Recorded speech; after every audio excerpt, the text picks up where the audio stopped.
7세 고시, 이제는 4세 고시까지 사교육 시장에 잠식당하고 있는 한국 교육의 현실 이야기 나눠보겠습니다. 용해인 기본소득당 의원 그리고 한소범 한국일보 기자 나오셨습니다. 두 분 안녕하세요. 안녕하세요. 용해인 의원님은 결혼하셔서 지금 애가 지금 4세가 네, 됐나요? 이제 곧 만 4세가 됩니다. 고시 준비해야죠 그러면. 근데 진짜로 예. 주변에서 벌써 제 아들 또래 친구들이 올해 딱 유치원 가는 나이거든요. 예. 근데 벌써부터 영어 유치원이다 뭐다 아주 엄마들의 고민이 많더라고요. 그 지금 교육부에서 최근에 나온 데이터 보니까 영어 유치원의 월 평균 154만 5천 원 쓴다. 아, 이렇게 많이 써야 되나? 아, 이게 가능한가 이게 이 돈을 쓰면서 계속 보내는 게 대한민국에 부자들이 많다 이런 생각이 드는데 일단 뭐 7세 고시는 이제 이게 뭐 초등학교 입학 전에 이렇게 뭐 이게 집중적으로 뭔가를 하는 건데 4세 고시는 이제 그 유치원 들어가는 거를 뭐 준비를 한다 뭐 이런 내용이더라고요. 저도 이거를 지금 기사를 좀 찾아보니까 이게 지금 대치동 쪽을 중심으로 좀 많이 벌어지고 있는 거죠, 한소봉 기자님? 네, 뭐 대치동에 이제 주로 하면 이제 의대 입시반이 초등학교 때부터 준비해야 된다는 건데 그게 그 학원에 들어가려면 그 더 이전인 4세부터 이제 프랩 학원이라고 하는데요. 예. 그때부터 준비를 해야 된다고 해서 그 시험을 치는 아이들을 4세 고시를 본다고 하더라고요. 아, 그러니까 이게 그 줄줄이 내려오는 거예요. 의대를 거죠. 가기 위해서는 일찍부터 준비를 한다. 중고등학교가 아니라 초등학교 때부터 준비를 해야 되고 그 초등학교에서 이제 그 학원에 가려면 학원. 네. 그 전 단계 학원을 또 가서 그 학원에 가기 위한 공부를 해야 돼요. 학원에 가기 위해서 전 단계 학원을 다시 사교육을 받고 이게 지금 4살까지 내려왔다는 네. 거잖아요. 아, 죄송한 얘기인데 4살이면 제가 좀 오래돼서 그런데 4살이면 아이가 똥오줌 잘 가리는 나이인가요? 기억이 잘 안 나요. 소변은 가리는데요. 예, 예. 저희 아들 딱 만 4세 이제. 아, 그러니까요. 의원님한테 좀 대변을 가리긴 하지만 혼자 처리를 못하는 뭐 이런 정도의 아이죠. 예. 그러니까요. 아, 이게 그러니까 이런 공부가 가능한 것인가에 대해서 일단 저는 좀 굉장히 의문이라서 제가 그런 거 여쭤본 거예요. 그러니까 아이들의 잠재력은 무궁무진하고 사실은 뭐 더 잘할 수 있고 하는데 이게 맞는 것인가? 일단 교육부가 지난 13일에 2024년 영유아 사교육부 시험조사 결과를 발표를 했는데 이게 어떤 내용들이 좀 있었는지 좀 알려주시죠. 이게 그러니까 사실 국가 차원에서 영유아 사교육비 통계를 발표한 건 이번 처음이었거든요. 예. 그 기준이 작년 7월에서 9월 6세 미만의 자녀를 둔 부모들 대상으로 조사를 했는데 조사 결과 사교육에 참여한 영유아 비율이 47.6% 거의 절반에 달하고요. 그리고 5세 때는 무려 10명 중에 8명이 학원을 이용을 한다고 합니다. 거의 대부분이 학원을 이용한다는 거고 예. 그 기간 동안 지출된 영유아 사교육비만 총 8,154억 원에 달하는 수치라고 합니다. 그렇군요. 근데 이게 사교육에 이제 의존하는 게 저도 데이터를 보니까 초중고를 보면은 초등학교 때가 제일 높더라고요. 그러니까 이게 보육의 문제가 있어서 왜냐하면은 아이를 소위 말해서 학원 뺑뺑이를 돌리지 않으면 맞벌이 부분은 안 되니까 오히려 초등학교가 제일 높고 중고등학교가 올라갈수록 좀 낮아지긴 하는데 어쨌든 고등학교도 60%가 넘는 뭐 그런 상황이고 초등학교는 이제 80%인데 네. 영유아 때는 사실은 좀 가족들이 돌봐야 되는 건데 이게 거의 절반이잖아요 지금. 그렇죠. 절반. 야, 이게 보통 일이 아니다라는 생각이 드는 건데 이게 지금 선행학습을 초등의대반 아까 전에 좀 말씀해 주셨잖아요. 이게 그러면은 지금 대치동에만 그런 건가요? 아니면 다른 지역에까지 지금 이게 좀 퍼지고 있는 건가요? 이게 작년에 사교육 걱정 없는 세상이라고 시민단체가 조사를 해봤더니 전국의 초등의대반 실태가 제주도를 제외한 전국의 16개 시도에서 이 초등의대반 관련한 홍보물이 발견이 됐다고 합니다. 그러니까 전국에 사실상 다 있다라는. 다 있는 거예요. 다 있는 이게? 거죠. 그리고 이 대치동, 이제 사교육 1번지라고 하는 대치동에서는 정상 교육 과정의 최대 14배의 속도로 우리가 선행학습을 해주겠다라고 광고를 하고 있다고 하는데 예. 이게 사실 생각해 보시면 아시겠지만 7세, 4세가 뭘 배우겠습니까? 그러니까 그 나이 때 배워야 될 게 배우는 거 아니고 그 이후 나이 때 배워야 될 걸 미리 배운다라는 거죠. 그러니까 선행학습을 계속 부추기는 사교육 시장에 지금 퍼져나가고 있는 상황입니다. 그렇군요. 왜 의원님 왜 이 정도까지 하게 된 거죠? 이게 네. 원인은 뭘로 좀 봐야 될까요? 약간 라떼 이야기를 해야 될 것 같은데 예. 그러니까 제가 이제 90년생이거든요. 근데 저만 해도 대학을 다닐 때 단군 이래의 최대 스펙을 가진 세대지만 일자리 구하기가 가장 어려운 세대다라는 말을 했었어요. 예. 그만큼 교육 경쟁이 좀 치열한 세대였는데 그래도 어렸을 때 장래 희망을 적는 칸만큼은 좀 다채로웠던 것 같습니다. 근데 이제 제 또래 세대들, 그러니까 IMF 이후에 사회에 진출하면서 이 사회의 불안정성이라고 하는 것을 온몸으로 체감한 세대가 부모 세대가 되었고 그 부모 세대의 부모 세대가 자녀들을 키우다 보니 내 아이가 무엇을 하고 싶은지보다는 어떤 내가 겪었던 그 일자리의 부족함이나 혹은 불안정성 같은 것을 겪게 하지 않고 싶은 마음들이 굉장히 큰 것 같아요. 그러다 보니까 의사라는 직업을 향해서 절대 다수가 사실은 좀 교육 자원 그리고 그 한 가정에 많은 자원, 대다수 자원을 쏟아붓고 있는 좀 이상한 상황들이 펼쳐지고 있는 것이 아닌가 싶고 저는 좀 실패를 허용하지 않는 우리의 사회가 이런 모양을 만들었다라고 생각하는데 예. 한국이 좀 유달리 저는 실패에 가혹하다고 생각합니다. 그리고 저와 뭐 90년대 학번부터 시작해서 IMF 이후의 세대는 한 번의 실패가 인생의 실패가 된다라는 것을 너무나 체화하면서 자라온 세대이기 때문에 그 경험을 물러주고 싶지 않은 마음이 굉장히 큰 것 같고요. 근데 제가 좀 말씀드리고 싶은 건 사실 세계를 뒤흔들었던 혁신은 다 실패를 딛고 자랐다라는 점을 좀 말씀드리고 싶어요. 그러니까 스티븐 잡스가 대학을 자퇴하고 내가 하고 싶은 공부를 하지 않았다면 지금의 애플은 없었을 것이고 빌 게이츠 역시 하버드 중퇴를 하지 않았다면 지금의 그 소프트웨어들은 없지 않았을까라는 생각이 들면서 한국이 정말 이 혁신의 시대에 경쟁력을 갖출 수 있는 방향으로 변화하고 있는가 뭐 그런 걱정도 함께 해볼 수 있을 것 같습니다. 예. 아니 뭐 제가 이거는 딴지를 걸려는 거 아니고 이런 얘기를 이제 하면은 일단은 그 사람들이 다 명문대를 갔다가 중퇴를 한 거 아니냐. 일단은 명문대를 가야 된다. 뭐 이런 말씀하시는 분들도 있어서 참 고민인데. 이게 그 최근에 그 노컷뉴스에서 이제 인터뷰한 기사를 보니까 대치동에는 대입을 위한 17년 로드맵이 있다라는 건데 이게 5억짜리라고 이 로드맵이. 이 그럼 아이 교육을 위해서 이렇게까지 해야 되나 이런 생각이 듭니다. 그러니까 이게 결국 뭐 대치동만의 문제는 아니지만은 이게 우리나라 집값 문제도 사실은 이제 서울의 강남을 중심으로 해서 다른 데로 이제 강북이나 다시 이제 지방 수도권 다시 이제 지역으로 확산되는 거고 또 이런 문화도 결국 이제 이렇게 좀 되는 것 같아요. 이게 의대 정원 문제하고도 좀 연관이 있다라는 얘기들이 나오더라고요. 그러니까 윤석열 정부에서 지금 정원을 급작스럽게 늘린 게 어떻습니까, 한소봉 기자님? 이게 뭐 저희도 지금 1년 넘게 정부와 의료기관의 갈등이 계속 이어지고 있는 상황에서 가장 혼란스러운 주체 중에 하나가 바로 수험생들일 것 같아요. 정부의 입장이 계속 바뀌었잖아요. 2,000명 증원한다고 했다가 다시 학교로 돌아오면 줄인다고 했다가 그러니까 계속 고무줄처럼 늘었다 줄었다 하니까 현장에서는 그러면 혼란만 더 가중이 되는 상황인 거죠. 그래서 실제로 서울시교육청에서 이 대학 진학을 지도한 현직 교사들을 대상으로 좀 설문조사를 해봤더니 응답자의 거의 60%가 의대 증원이 진학 지도에 부정적인 영향을 미쳤다고 답변을 하셨다고 하더라고요. 아, 그래요? 네. 그러니까 어쨌든 의대가 지금 한 2,000명 정도가 이제 3,058명이었는데 이걸 한 5,000명 가까이 늘리다 보니까 그럼 이번이 기회다. 그러면은 이번에 놓치면 또 이 윤석열 정부의 특성상 이게 언제 바뀔지 모른다. 그러니까 이번을 잡아야 된다라는 게 그거를 포인트로 해가지고 지금 사교육이 좀 기승을 부렸다. 뭐 이런 얘기들이 있더라고요. 그러니까 전반적으로 그런 얘기를 하신 것 같은데 그렇군요. 그러니까 그 사교육 걱정 없는 세상에서도 2023년에는 최상위 성적 구간의 학생들이 사교육 참여율이 1.5% 감소했는데 2024년에는 0.5% 증가했다라는 거는 결국은 이거는 2024년에 있었던 의대 정원을 둘러싼 갈등 그리고 논란들이 아마 영향을 준 것 같아요. 지금 등급제 얘기가 나오더라고요. 제가 너무 오래돼가지고 사실은 제가 이제 학력고사 세대라다 보니까 너무 오래돼서 지금 이 고교 내신이 지금 등급제가 지금 뭐 9등급에서 5등급으로 변한다면서요? 이게 사실 정부가 9등급에서 5등급제로 바꾸겠다고 발표를 하면서 무슨 얘기를 했냐면 이게 1, 2등급을 받게 되는 학생 숫자가 절대적으로 늘어나게 되겠죠.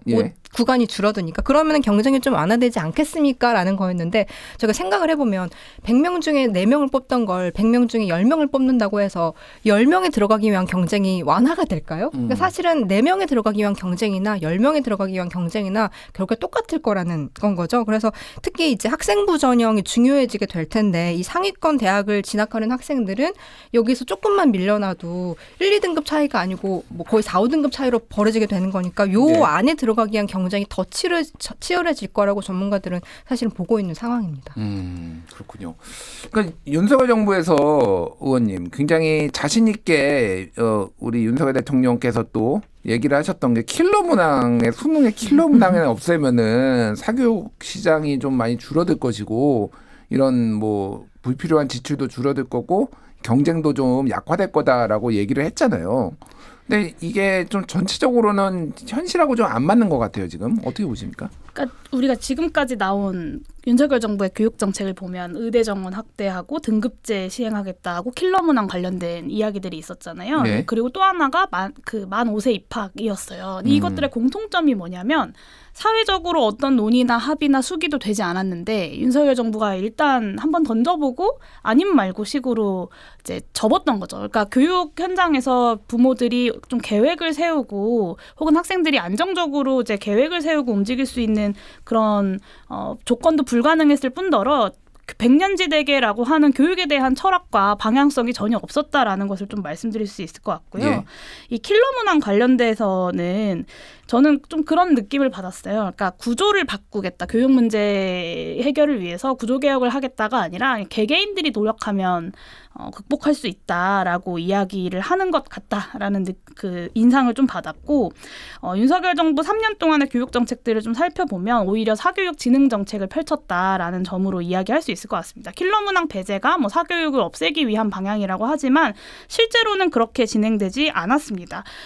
뭐 예를 들면 이 외고, 국제고, 자사고의 일반고 전환 정책도 전면 폐지를 했고요. 예. 월 150만 원 이상의 고액 사교육비 지출 같은 경우는 진학하는 고등학교 유형에 따라서 굉장히 격차가 큰데 2023년 말 사교육 걱정 없는 세상이 고교 유형별 사교육 실태 조사를 했는데 여기에 보면 일반고에 대비해서 과학고, 외고, 국제고, 자사고, 영재학교의 고액 사교육비 지출 비율이 압도적으로 높았다고 해요. 그러니까 사교육비를 경감하기 위해서 킬러 문항은 뭐 없애겠다고 하면서 자사고와 외고를 존치하겠다라고 하는 건 앞뒤가 맞지 않는 정책의 추진 방향이었던 거죠. 그렇군요. 그러니까 윤석열 정부의 어떤 정책들이 대체적으로 좀 즉흥성이라는 게 굉장히 두드러졌다. 다른 정부에 비해서 예를 들면은 뭐 대왕고래 갑자기 뭐 발표하고 막 이런 식으로 만 5세 입학 막 이런 거 얘기하고 그러는데 그 의원님이 이제 구조적 문제 얘기를 하시니까 제가 얼마 전에 이관우 이제 국회 입법조사처장 인터뷰를 했거든요. 그분이 이제 그 압축 소멸 사회라는 책을 내 가지고 책 소개도 할 겸 이제 얘기를 들었는데 딱 그 얘기를 하시더라고요. 윤석열 대통령은 모든 거를 다 수사로 해결을 해왔기 때문에 이것도 국정도 수사로 해결을 해야 된다라는 거잖아요.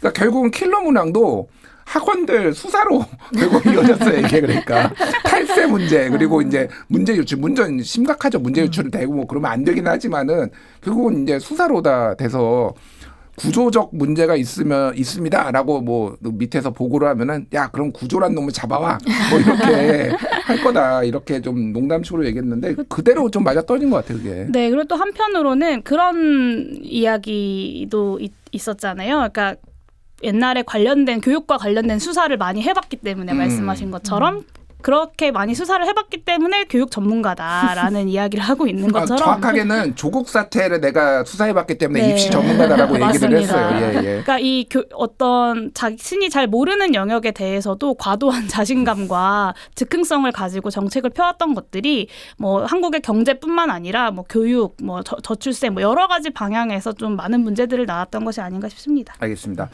다른 문제를 한번 짚어볼게요. 늘봄 및 방과 후 학교의 실효성 얘기가 있는데 이제 초등학교 아이들 같은 경우에는 거의 그 방과 후 학교의 참여율이 80% 이상이더라고요. 그러니까 이제 부모들이 일찍 그러니까 애들이 이제 학교를 하면은 보기가 어려우니까 이렇게 많이 했다라고 이제 하고 있는데 그런데 이제 조사에 따르면은 초등학교 늘봄학교와 방과 후 학교 학생 참여율이 36.8%로 2023년 대비 4.3% 감소를 했습니다. 이게 그러니까 통계마다 좀 다른 것 같아요. 보니까 어떤 데서는 굉장히 많이 또 참여한다라는 게 있어서 이게 그러니까 좀 실패한 정책이라고 봐야 되는 건가요, 이거를? 이 늘봄학교 같은 경우에는 사실 작년부터 좀 전면 도입이 돼서 지금 이제 초2로 확대된 상황이어서 조금 학교 현장에서 어떻게 좀 적용이 되고 있는가는 저희가 좀 더 지켜볼 필요는 있긴 하겠지만 예. 대체적으로 전문가분들이 하신 얘기가 이것도 또 굉장히 급속하게 조금 추진이 됐습니다. 근데 이 정도로 확대를 하려면 기본적으로 질적인 토대나 선생님 충원이나 어떤 위치라든가 이런 게 다 마련이 된 뒤 좀 차근차근 추진을 했어야 됐는데 다 뭐 학교 수업을 할 만한 늘봄학교를 위한 공간도 부족한 상황이고 이거 네. 수업을 해줄 만한 선생님도 부족한 상황이고 현장에서 선생님들은 저희가 이거를 할 수 없습니다라고 하지만 사실상 선생님들의 노동력이 들어갈 수밖에 없는 상황이고 해서 여러 가지로 좀 인프라가 부족한데도 불구하고 좀 추진되고 있는 것 같고요. 그리고 저희가 이제 영유아 사교육 같은 경우에는 물론 돌봄의 영역도 있긴 하지만 사교육의 측면도 있는 건데 결국에 늘봄학교는 사교육의 어떤 요구를 대체를 할 수는 없기 때문에 예. 그 부분은 아직 좀 남아있는 상황인 것 같고요. 예, 제가 이제 수치를 좀 정확하게 말씀드려야 될 것 같은데 교육부가 이제 예전에 통계를 냈는데 그 80%에 달한다라는 거는 2012년 얘기고요. 77.3%가 방과후 학교에 참여를 했는데 이게 계속 떨어져 가지고 2019년에는 50.5% 그리고 최근에는 이제 30%대까지 이제 초등학생 지난해에는 45.5 초등학생만 따지면은 뭐 이렇게 떨어졌다라고 합니다. 그러니까 이게 결국은 사교육 시장으로 간다라는 거잖아요. 그러니까 학원으로 보낸다라는 거죠. 이게 그러니까 방과후 학교 이후에도. 그렇죠. 그렇군요. 예. 지금 국회에서 지금 더불어민주당 김문수 의원이 얘기를 한 거 보면은 교육부 내에는 사교육 대책 관련 부서나 뭐 인력이 없다라고 하네요. 이거는 네네. 어떻게 된 건가요? 네, 그러니까 사교육 문제가 뭐 어제 오늘 일은 아니지만 이번에 그 발표한 결과를 보면 사교육비 총액이 29.2조 원으로 역대 최고를 기록을 했거든요. 근데 여기에 영유아 사교육비랑 뭐 재수학원비까지 더하면 30조가 훌쩍 넘는데 이런 상황에서 작년까지 운영했었던 사교육 입시 비리 담당 대응관을 폐지를 했습니다. 예. 사교육 경감 대책을 총괄하고 사교육 카르텔에 대응해왔던 중심 축이 무너졌다 이렇게 좀 평가할 수 있을 것 같은데요. 사실 정부 주도의 공교육 복원이 필요한 시점에 그 역할을 해내야 하는 전담 부서를 아예 없애고 새로운 전담 부서를 신설하지도 않은 겁니다. 그러니까 그동안 윤석열 정부가 추진해왔던 사교육비 경감 대책이 실패했다라는 것을 인정함과 동시에 그냥 아예 손을 놓아버리는 선택을 한 것이 아닌가라는 비판이 등장할 수밖에 없고요. 예. 결국에는 양육자들은 사교육비로 허리를 졸라매고 학생들은 OECD 최장 시간 학습으로 고통받는 지금의 교육 현실을 바꿀 의지가 없다라는 것이 드러나는 포인트인 것 같습니다. 그러니까 이게 저도 이 교육 뭐 이런 뉴스나 이런 정책들을 보면서 느낀 거는 뭘 해도 안 된다. 이게 별거 이 정부는 이거 해보고 저 정부는 저거 해보고 하는데도 잘 안 되는 부분이 있는 것 같아요. 사실은 이제 사교육도 결국은 우리 애가 이 경쟁 사회에서 조금 더 남들보다 더 뒤처지지 않고 더 좋은 자리와 좋은 학교와 좋은 직업을 얻고 싶은 그 욕망들 그게 이제 깔려 있기 때문에 그리고 기본적으로 이게 대한민국이 굉장히 경쟁 사회이기 때문에 이게 지금 해소가 안 되는 거죠. 그러니까 이 정책을 내놔도 안 되고 저 정책을 내놔도 안 되고 그러니까 의원님이 처음에 말씀하셨던 실패를 용인하지 않는 사회 이게 아주 근본적인 원인이 아닌가 그런 생각이 좀 들어요. 한수봉 기자님 좀 어떻게 보십니까? 너무 동의하는데 그리고 또 더군다나 문제는 사실 이게 사교육이라는 게 그 시기만 공부를 잘하는 걸 바라는 게 아니고 고등학교에 가서 결국에 궁극적으로는 좋은 대학에 가서 좋은 직업을 갖기를 바라는 마음 때문에 어릴 때부터 시작을 하는 거잖아요. 네. 근데 꼭 뭐 스카이대에 나와서 고소득 연봉자가 되지 않아도 삶의 어떤 안정성을 누릴 수 있는 사회 인프라나 어떤 토대가 된다고 하면 이렇게까지 목맬 필요는 없을 텐데 지적해 주신 것처럼 실패를 용납하지 않는 사회, 실패하면 재건하기 어려운 사회. 그래서 요즘 이제 더불어서 늘어나고 있는 게 이제 뭐 집에서 나오지 않는 청년들, 일하지 않는 청년들이 되게 늘어나고 있잖아요. 예. 그러니까 극단적인 성향이 나타나는 거죠. 성공할 수 있다면 아예 아무것도 시도하지 않고 그런 선택을 하는 청년들이 늘어나는 건데 이 극단의 선택이 아니라 어떤 선택을 하고 어떤 직업을 가지고 어떤 일을 해도 행복하게 살 수 있는 사회적 요건이 된다면 사실 이 문제들이 다 이렇게 차근차근 근본적으로 해결되지 않을까 싶기는 한데 참 어려운 일이죠. 그러니까요. 근데 사교육이 이제 모든 사교육이 다 효과가 없는 것은 아니다 이런 얘기도 나오는데 일반적으로 우리가 이제 시키는 뭐 수학이라든지 이런 거는 어릴 때 해도 별로 효과가 없는데 예체능 사교육은 좀 시키면 효과가 있다 뭐 이런 보고서도 있더라고요. 이 육아정책연구소에서 뭐 나온 건데. 네, 전체 조사 대상의 2, 3, 5세 자녀를 둔 어머니 1,500명을 조사를 했는데요. 예. 이 중에 65.3%가 사교육을 이용하고 있다고 합니다. 근데 사교육을 이용하는 영유아 중에 예체능이 이제 한 37.6% 정도를 이용하고 있다고 해요. 근데 이 초등학교 1학년 아동 72명을 조사한 결과 이 언어 능력이나 문제 해결력, 집행 기능, 정서 및 행동 특성 등에는 크게 유의미한 영향이 없었다고 하고요. 예. 오히려 신체 예술 프로그램 등은 성실성이나 타인 이해의 영역에서 좀 긍정적인 영향이 있었다고 하고 반면에 학습 프로그램 같은 경우는 부정적 영향을 미치는 것을 확인할 수 있었다고 합니다. 그렇군요. 그러니까 결국은 결론을 보면은 애들은 놀게 놔둬야 되네요. 이거 뭐 그렇게밖에 해석이 안 되잖아요. 그러니까 사회성도 같이 놀면서 사회성도 키우고, 그러니까 뭐 앉아서 무슨 영어를 하고 수학을 하는 게 크게 유의미하게 차이가 나지 않는다 이런 결론인 것 같은데. 자, 뭐 이거 어떻게 해결을 해야 될지 일단 짧게 30초씩 한번 의견을 들어보겠습니다. 한수봉 기자님 어떻게 해야 될까요, 이거? 사실 좀 저희가 아직 얘기를 못 나눈 부분 중에 하나가 이 사교육의 이 전반적으로 늘고 있는 것도 맞지만 이 격차가 이 저소득층이 쏟고 있는 사교육도 굉장히 부담이 늘어나고 있는 상황이거든요. 예. 이건 뭐냐면 뭐 능력이 있는 집에서는 여건이 되면 할 수 있죠. 근데 저소득층도 사교육에 투입되는 돈이 많아지면 가계 부담으로 이어지게 되고 결국에는 사회 전체적인 가계 경제 악화로도 이어질 수밖에 없게 되는 거고 예. 그리고 사교육이 많은 공교육을 대체하게 되면 결국엔 이거는 기회 불평등으로 이어질 수밖에 없고 사회 전체적으로 우리가 개천에서 용나는 사회는 사실상 이제 거의 불가능해지는 게 되는 건데 이게 어느 한 곳의 문제를 이렇게 아픈 데만 이렇게 닦아서 되는 문제가 아니고 전반적으로 체질을 개선하면서 저희가 조금 바꿔나가야 되지 않나 싶습니다. 예. 의원님. 네, 저는 해결 방법은 가장 단순하지만 가장 어려운 한 문장이라고 생각하는데요. 그냥 살기 좋은 나라를 만들면 된다라고 생각합니다. 이게 너무 이상적인 거 아니냐라고 말씀하실 수 있지만 가장 현실적인 저는 해결 방안, 이것이 아니면 해결되지 않는 방안이라고 생각합니다. 말씀하셨던 것처럼 뭐 경쟁에서 실패해도 내가 최소한 도태되지는 않고 낙오되지는 않고 나의 삶을 원하는 대로 꾸려갈 수 있는 정도가 된다면, 그렇게 살기 좋은 나라가 된다면 이 사교육비 경쟁에서도 조금 더 자유로운 살기 좋은 나라가 될 수 있지 않을까라고 생각합니다. 예, 결국은 그거는 그런 게 국가가 해야 될 일이 아닌가 그런 생각이 들어요. 예, 그런 거를 제도적으로 시장에서의 실패를 국가가 보완하는 게 역할이 아닌가 그런 생각이 듭니다. 자, 지금까지 두 분과 함께 조기 교육, 선행학습, 사교육 문제 이야기 나눠봤습니다. 두 분 감사합니다. 감사합니다. 감사합니다.